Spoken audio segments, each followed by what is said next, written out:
un cortocircuito al condizionatore. Col vento, un po' d'aria e quindi niente, disastro. All'interno com'è l'abitazione? Male, male, tutto andato. Come si sente? Devastata, come mi sento. Perdi una vita, una vita. Nelle parole della signora Maso, la proprietaria della villetta andata a fuoco, c'è tutta la disperazione per aver perso in pochi minuti la sua casa. Bruciati i ricordi di una vita, non c'è nulla da salvare, soprattutto al piano terra di questa abitazione di Strada del Brolo a Bassano.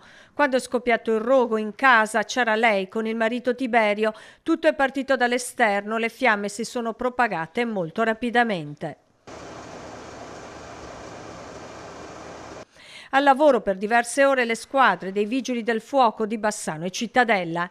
Sicuramente è partito dall'esterno perché loro si trovano all'interno. La casa è completamente inagibile. La casa viene chiusa totalmente.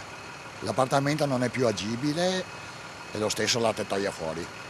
I proprietari sono stati costretti a lasciare la casa. I vigili del fuoco hanno raccolto e portato fuori qualche indumento, alcune valigie, un paio di borsoni con il necessario almeno per cambiarsi. Comprensibilmente sconvolto il proprietario che ha preferito non rilasciare dichiarazioni. Che cosa ci racconta di quello che è successo? Non so niente.